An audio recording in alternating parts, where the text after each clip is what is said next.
Okay, welcome to part 3 in my video series on the history of hard rock and heavy metal.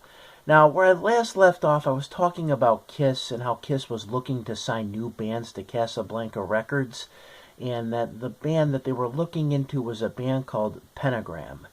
Now, Kiss decided not to sign Pentagram because they didn't like the look of the band, and also in addition to that, they wanted to purchase some songs from Pentagram, and Pentagram refused to sell those songs. So as a result, the whole thing fell apart, and Kiss ended up signing the band Angel instead. So Pentagram, though, were, very heavy band, very Sabbath-like, and I believe Pentagram actually would get signed to a label, but it wouldn't be until the 80s. So you had bands like Pentagram emerging. In addition to Pentagram, you had other heavy bands such as Dust. Now, Dust was a band that had the drummer from the Ramones in it, and they were a very heavy band at the time, for sure. In addition to Dust, you also had another band from Florida called Bang, also a very heavy band. And another band you had, and if you can remember earlier, I was talking about Deep Purple and their first singer, Rod Evans. Well, Rod Evans actually immigrated to the United States and formed a band in California called Captain Beyond. Now, Captain Beyond was essentially a supergroup. You had Rod Evans from Deep Purple, you had the bassist from Iron Butterfly, and the drummer, who I believe was from the Edgar Winter Band. So, or actually, I believe it was the Johnny Winter Band.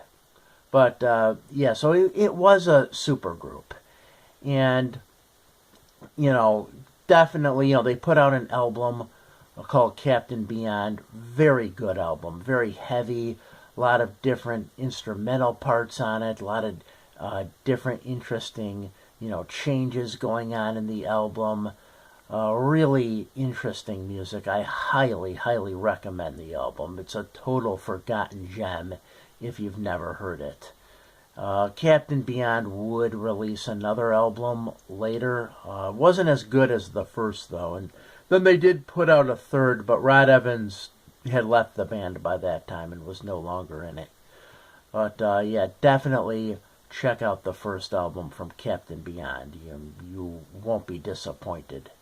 Like I said before, Rod Evans, definitely a great singer. Really, really good vocalist. Like I said, he had left Deep Purple, or actually I think was might have been kicked out, and that was because they didn't think he really fit the heavy sound that they wanted. But then, he went and formed a heavy band in Captain Beyond. It was pretty heavy for the time. So, in addition to, bands like Captain Beyond, you also had another band coming out from California called Montrose. Now, Montrose is best known as a band that, formed in the early 70s and had Sammy Hagar in it as the singer. First album came out in 73, and again, it was an album that pulled the music out of psychedelia. Didn't really have that much of a psychedelic sound to a little bit in parts, but for the most part, it didn't. And Montrose is a band that was actually hugely influential on Van Halen. And, it's no surprise that Sammy Hagar fit so well into Van Halen because he actually influenced Van Halen. So, you had bands like Montrose. In addition to Montrose, you had another band that formed called Buffalo. Now, Buffalo was an Australian band. They're like the Black Sabbath of Australia. A very heavy band, really good singer. The singer, even though it was a 70s band, the singer had a very 90s sounding vocal style. Kind of sounded a little bit like Chris Cornell. Definitely, a band worth checking out. I don't know why the band was not bigger and more popular. Could have been because, they did have some pretty, bad album cover art. And, that could have had something to do with their lack of popularity because their album cover art was really bad. However, the content, the musical content of the albums is very good. I definitely recommend checking them out. They're completely underrated band, and usually when people talk about underrated bands, a lot of times they'll bring up another Australian band called Rose Tattoo. Well, actually, one of the members of Buffalo actually was in Rose Tattoo. But Buffalo in their own right are definitely an underrated band. So in addition to that, you also had another band that formed in Canada, which was Frank Marino and Mahogany Rush. Now, Frank Marino was a guitarist who, when he was a kid, he had a bad acid trip. And as a result of this bad acid trip, he ended up being hospitalized. And while he was hospitalized, in order to, keep his mind off of the acid trip, he started playing guitar in the relaxation room. And, he just kept playing guitar and kept playing it. And he kept playing it because, like I said, he wanted to get his mind off of the bad trip that he had. Well, eventually, he left the hospital and continued to play and then went on to form the band Frank Marino and Mahogany Rush. Now, he's often been compared to Jimi Hendrix. Definitely Hendrix was an influence. There were other influences on his sound as well, like Quicksilver Messenger Service, definitely. Frank, even though he does have a Hendrix sound, he makes heavy use of the harmonic minor scale, so his music has kind of like a Mid-Eastern flavor to it. Kind of like what you would hear in like bands like The Doors or, bands like Quicksilver Messenger Service. Kind of hear that sort of Mid-Eastern flavor, and Frank made good use of that. Definitely would have like long instrumental breaks in some parts of his songs. Definitely recommend Frank Marino and Mahogany Rush. In fact, there's a lot of people who really like hard psychedelic rock who've never even heard of Frank Marino and Mahogany Rush. So, definitely recommend him to them. Because one of the reasons why, I wanted to do this video series is because I wanted to kind of shine some light on some of these, unsung, heroes of hard rock and heavy metal. I know Eddie Trunk, VH1 and, the Eddie Trunk podcast, does the same thing on his shows. He tries to, shine some light on some of these unsung, virtuosos of hard rock and heavy metal. And, I want to do the same as well. Definitely do.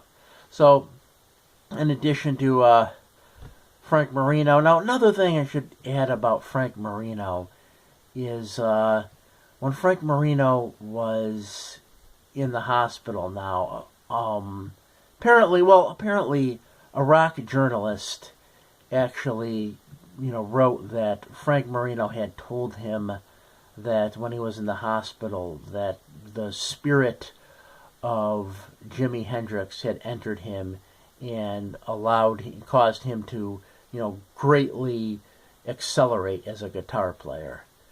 Now, Frank Marino, denied this, said he didn't say this, but, this was before the internet, and this is when, things could kind of stick, and that kind of, bad reporting kind of, stuck with Frank, and there was no way he could get rid of that. It just followed him around, and that was, probably the reason why, or one of the reasons why he wasn't as popular as he should have been. So, yeah, in addition to Frank Marino and Mahogany Rush, you also had Jethro Tull. That's another band I want to mention. Now, Jethro Tull was, hugely influential on bands like Iron Maiden, Tony Iommi, as Sabbath fans know, was in Jethro Tull for a bit. But yeah, Jethro Tull kind of had a metal influence. There was also, a folk influence on Jethro Tull, even progressive rock influence as well. So yeah, Jethro Tull, very popular band. In addition to them, another band I want to mention is Thin Lizzy. Now, Thin Lizzy was definitely a very influential band, especially on bands like Iron Maiden that utilized the dual guitar harmonizing with the single note guitar riffs. That came from Thin Lizzy. Thin Lizzy would do a lot of that stuff, and as any Iron Maiden fan knows, that kind of sound and that kind of playing is all over Iron Maiden albums. So supposedly the first band to actually implement that, I'm told, was Wishbone Ash. But eventually, Thin Lizzy implemented that as well. And Thin Lizzy had some underrated musicians in it as well, like Gary Moore's a great guitarist. In addition to Gary Moore, you also have Phil Lynott, who's a bass player who was hugely influential on other bass players like Cliff Burton. And Thin Lizzy also released one of the great 1970s live albums, Live and Dangerous, I believe it was called. So, yeah, Thin Lizzy, also an important band that you had come out at this time. So, yeah, in addition to, Thin Lizzy, you had other bands coming out. One band, very important band that I want to mention would be Judas Priest. Now, Judas Priest is associated with being one of the major bands of the new wave of British heavy metal. However, they predate that as well. Judas Priest actually formed in 1970. And when Judas Priest formed, Alan Atkins, who was the first singer of Judas Priest, would actually go around and say that Judas Priest was a progressive rock band. As you can kind of tell by, the name Judas Priest, that actually sounds more prog rock than it does metal. But yeah, as time went on, Judas Priest started getting heavier and heavier. But the first album that came out, Rock-a-Rolla, you could still hear a lot of the album's strong prog influence. In fact, Rob Halford, who sang on the first album and replaced Alan Atkins, actually claims, and I mean, you could hear it was very heavily influenced by progressive